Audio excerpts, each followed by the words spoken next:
Hey, everybody. We need to have a conversation. A lot of things have happened here recently, and it has the entire preparedness community concerned about what we should be doing and how we should be preparing for the possibility of similar events to occur here in the United States. And with the recent calls to arms and global jihad going out around the world, I understand why those concerns exist. Not to mention, we have sleeper cells here in the country. We have our porous southern border that allows whoever wants to come through it to be here. So that concern is reasonable.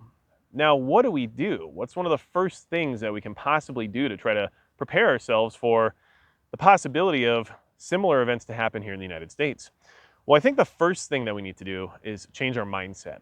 We need to switch our mindset over to a mindset of wartime rather than being in a time of peace. And that changes things quite a bit when it comes to making daily decisions. But another way of changing our mindset is going to be using the correct semantics as well as nomenclature when we're discussing the people who are involved with these atrocities.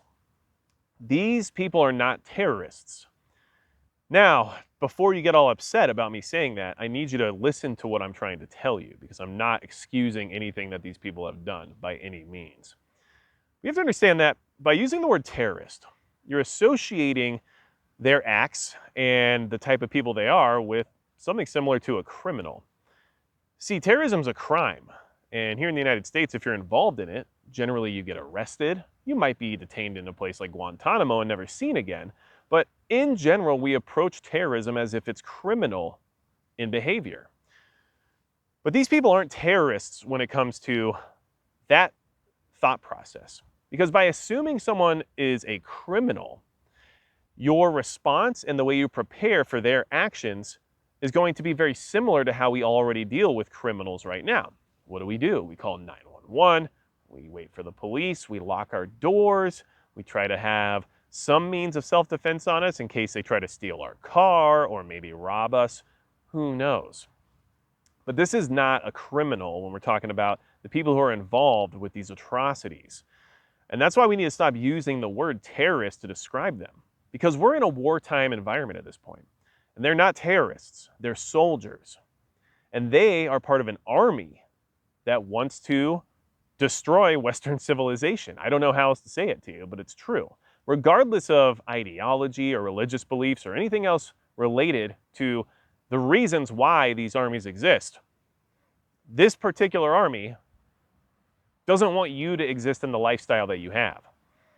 And so if we can start to conceive of these people as being soldiers of an opposing force, our opponent, and you see them being a soldier here on sovereign land in the United States of America, your response and the way you prepare for some kind of encounter is going to be much different than if you were to think of them as a terrorist. A spontaneous criminal act that might disrupt things in your area for a short amount of time is not the same as being under attack by an organized force, which is what an army is.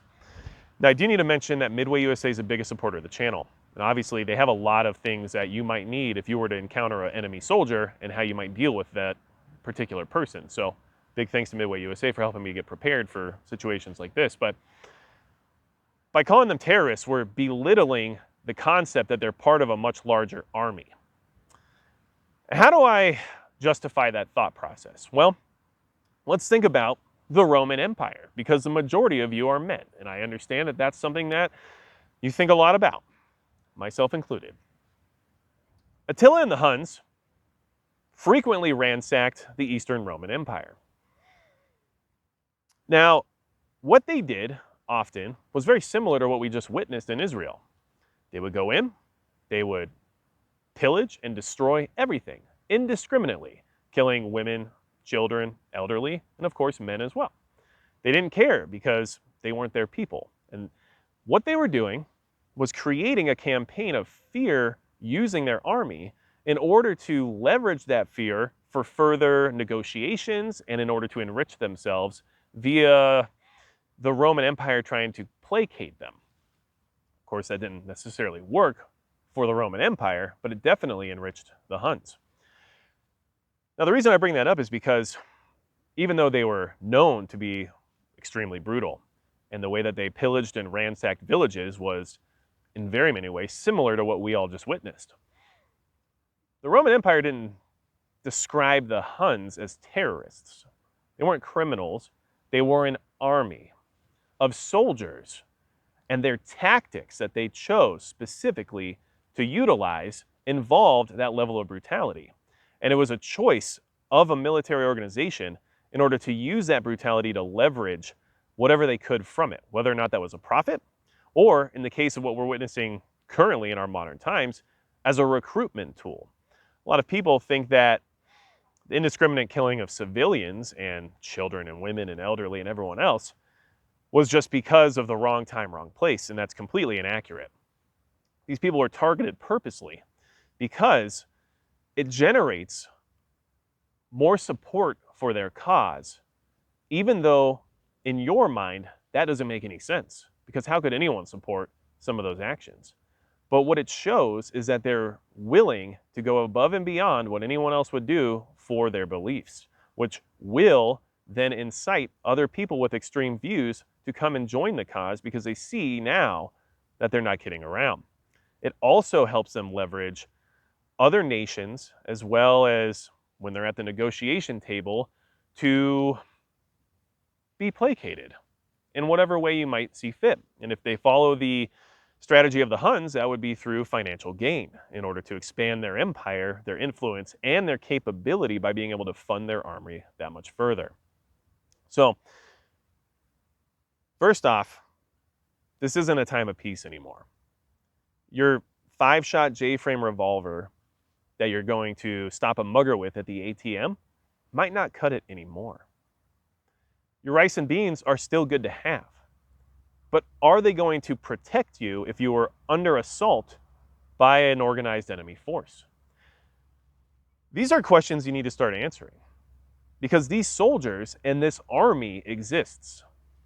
And if you keep looking at these people through the lens of them being terrorists, it creates this concept that they're lone wolves or rogue actors or part of a fringe element that does audacious things in order to make a political stance and is generally treated like a crime here within our judicial system. But that's not what these people are. They're not criminals. And they're not rogue elements or lone wolves. They are an army. They are soldiers. And how would you deal with soldiers on your front door or in your country that were trying to enact harm upon you and your family? And that's the preparedness mindset we need to adopt, because this is the age that we live in. And the leadership we currently have and have had for a long time, and we can apply this to the rest of the planet, not just the United States, but in general, especially in Western society, have led us down this path. And now we're here. And we have to remember that I don't have a say in what the US government wants to do or does not want to do. And neither do you, regardless of voting or anything else. They're going to do whatever they do. All you can do is prepare the best way you can to react to whatever that brings about. So, I'm trying to get better prepared and trying to change my mindset more towards that. I just recently released a bug out bag video. I think it was pretty well put together. A little heavy, I know, trust me. That's why I could still slim it down if need be. That was the whole point of the tiered system. But maybe that timing wasn't very good, because people's minds just aren't with the concept of bugging out right now. Their minds are, how would I get my family out of a war zone? How would I survive an attack by an organized force that was surprised, right? Or the attack was a surprise attack. And maybe that's where our mindset needs to be in this community. So, expect some more gear-related and tactic-related concepts coming out of this channel to try to help those of you who'd be looking for that type of content. Yeah, we will talk about other preparedness things, of course, as well. Power, food, things that are important. But this mindset needs to change. You're not in a peacetime anymore. This is wartime. Treat it like so. And I am trying to figure out ways to get myself better prepared for this exact situation. So yeah, I've taken on additional sponsors here on the channel. One of those sponsors is Genesis Gold Group. If you want to stabilize your assets and come out on the other side of a war with something to show for it, precious metals throughout history, according to Attila and the Huns, have never been a bad idea.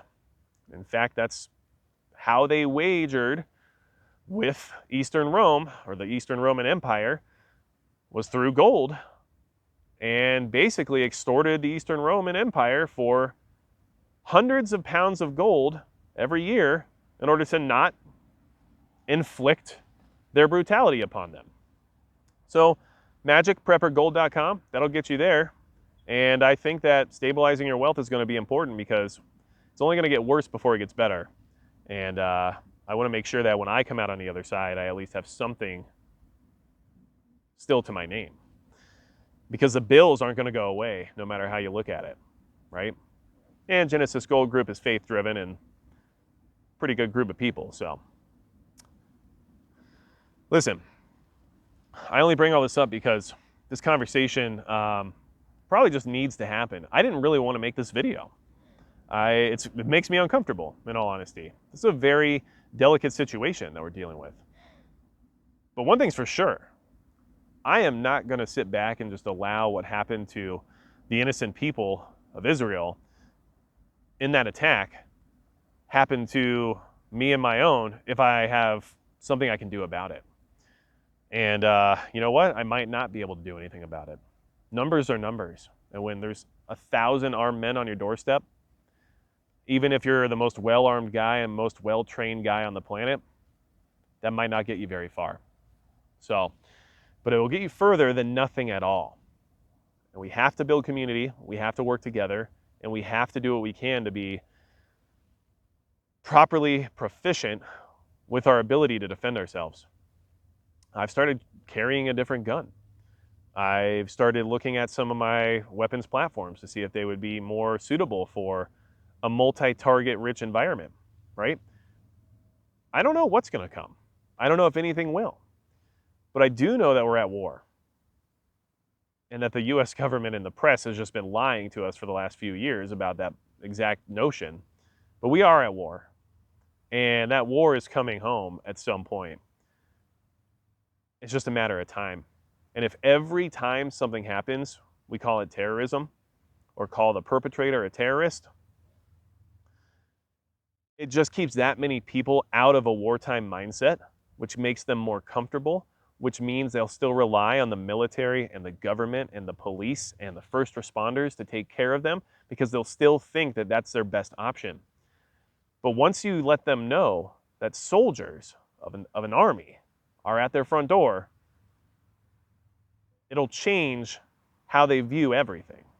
And that's why we need to use the proper nomenclature and semantics when discussing these situations, because we need to have that wake-up call.